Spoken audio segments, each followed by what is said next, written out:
lagi dengan Lause. Hari ini hari Senin tanggal 16 November 2020. Gimana kabarnya hari ini nak? Sehat? Alhamdulillah ya. Materi kita naklah hari ini adalah minggu terakhir kita dalam akan menghadapi ulangan akhir semester atau ulangan akhir semester 1 naklah. Jadi untuk selanjutnya kita nanti minggu depannya kita akan ada ulangan. Jadi perhatikan baik-baik pelajaran dari Lause naklah. Nah sekarang hari ini kita belajar tentang halaman 86 kewajiban hak di jalan ya. Ini ada yang paling bawah di sini naklah, kewajiban hak di jalan.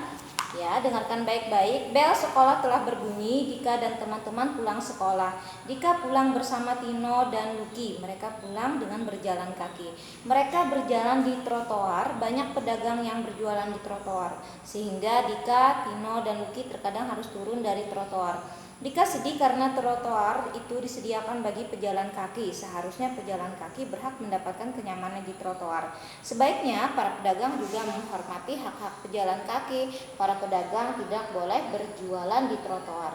Di sepanjang perjalanan, Dika melihat para pengendara motor menaati rambu lalu lintas. Saat lampu lalu lintas menyala hijau, semua pengendara motor berhak untuk jalan.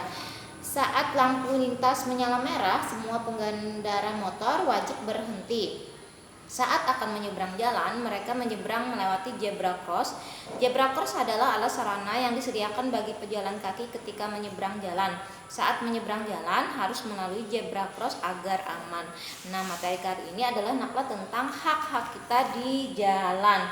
Nah, jadi dalam materi ini ada 3 anak yang merasa tidak nyaman karena haknya dalam di jalanan itu terkendala atau dipakai oleh orang lain. Haknya tadi naklah trotoar itu biasanya di pinggir jalan beraspal, misalnya naklah ada trotoar sekitar 1 meter, mungkin biasa lebih tinggi.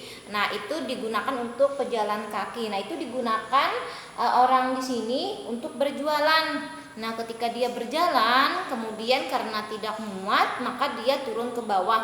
Takutnya nanti pas turun ke bawah itu ada mobil kah lewat, ada kendaraan kah.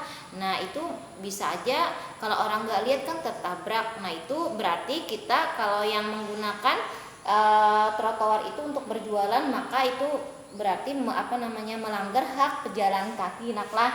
Jadi kalau berjalan itu berjualan itu sebaiknya di tempat yang telah disediakan, jangan di trotoar karena trotoar adalah tempat untuk mereka pejalan kaki. Kemudian juga di sepanjang jalan itu mereka ini melihat ada lampu lalu lintas. Nah, lampu lalu lintas itu biasanya berwarna 3 naklah, ada hijau, ada merah, ada kuning. Nah, kalau lampu hijau itu biasanya digunakan itu berarti jalan naklah, kendaraan kita itu jalan, berhak untuk berjalan. Jadi kalau merah kendaraan kita itu wajib untuk berhenti. Nanti berarti ada giliran seberang mana yang jalan lagi ya. Jadi kalau merah itu untuk berhenti. Kemudian ada lagi di jalan itu yang namanya zebra cross. Apa itu zebra cross? Zebra cross itu biasanya naklah misalnya kelihatan. Nah, di sini misalnya lampu merah. Nah, ini kan orang berhenti di sini naklah. Nih, manusia misalnya di sini naklah berhenti kendaraan. Nah, di sini naklah ada zebra cross, jalannya itu kayak putih hitam gitu naklah. Itu digunakan untuk pejalan kaki untuk menyeberang jalan. Biasanya digunakannya pada saat lampu berwarna merah. Jadi kan tidak kita itu merasa aman. Kalau lampu merah itu berarti kan orang tidak jalan, jadi kita menyeberang itu dengan aman. Nah jadi materi kita hari ini naklah intinya adalah hak kita ketika berjalan, kewajiban dan hak kita di jalan. Jadi di jalan itu ada yang namanya trotoar, digunakan untuk pejalan kaki. Jangan sampai kita melanggar hak orang lain dengan memakainya untuk berjualan. Kemudian di rambu lalu lintas itu ada namanya 3 lampu. Lampu hijau untuk berjalan atau mobilnya jalan, lampu merah untuk berhenti, dan ada namanya lampu kuning, maka itu untuk kita berhati-hati. Kemudian zebra cross. Nah, ini adalah sarana untuk menyeberang jalan. Jadi di sini ada 5 macam. Pertama tadi tentang trotoar, tentang lampu merah, hijau, dan kuning, kemudian tentang zebra cross. Nah, mudah-mudahan anak-anak Lauso semua dapat memahami pelajaran dari Lauso hari ini. Salah kata Lauso minta maaf. Untuk tugas nanti Lauso kirim ya. Dadah.